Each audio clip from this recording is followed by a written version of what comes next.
ശ്രീ പത്മനാഭ സ്വാമി ക്ഷേത്രം കേരളത്തിന്റെ ആത്മീയതയുടെയും കലാസമ്പത്തിന്റെയും പ്രതീകമായ ശ്രീ പത്മനാഭ സ്വാമി ക്ഷേത്രം നമ്മുടെ തലസ്ഥാനമായ തിരുവനന്തപുരത്താണ്. ഭഗവാൻ വിഷ്ണു ഇവിടെ അനന്തനാഗത്തിന്മേൽ ശയിക്കുന്ന നിലയിലാണ് പ്രതിഷ്ഠ ചെയ്തിരിക്കുന്നത്. പാളയം ജുമാ മസ്ജിദ് മതസൗഹാർദ്ദത്തിന്റെ പ്രതീകമായ തിരുവനന്തപുരത്ത് സ്ഥിതി ചെയ്യുന്ന ഈ പള്ളിയുടെ സമീപത്ത് ഒരു ക്രിസ്ത്യൻ പള്ളിയും ക്ഷേത്രവുമുണ്ട്. ശബരിമല അയ്യപ്പ ക്ഷേത്രം തത്വമസി എന്ന ആധ്യാത്മിക സന്ദേശം നൽകുന്ന ലോക പ്രശസ്തമായ തീർത്ഥാടന കേന്ദ്രം പത്തനംതിട്ടയിലാണ്. പരുമലപ്പള്ളി വിശുദ്ധ ഗീവർഗീസ് മാർ ദിവാനാസിയോസ് തിരുമേനിയുടെ സ്മാരക പള്ളിയാണ്. സന്ത അൽഫോൺസ പള്ളി കേരളത്തിലെ ഏറ്റവും പ്രശസ്തമായ ക്രിസ്ത്യ തീർത്ഥാടന കേന്ദ്രമായ അൽഫോൺസ പള്ളി കോട്ടയം ഭരണങ്ങാനത്താണ്.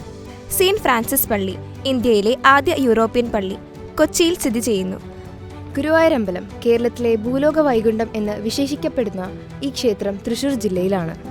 ചേരമാൻ ജുമാ മസ്ജിദ് കേരളത്തിലെ മാത്രമല്ല ഇന്ത്യയിലെ തന്നെ ആദ്യത്തെ മുസ്ലിം പള്ളി എന്ന നിലയിൽ പ്രസിദ്ധമായ ഈ പള്ളി കൊടുങ്ങല്ലൂരിലാണ്. ബേക്കൽ മസ്ജിദ് സമുദ്രതീരത്ത് സ്ഥിതി ചെയ്യുന്ന മനോഹരമായ ഈ പള്ളി കാസർഗോഡാണ്.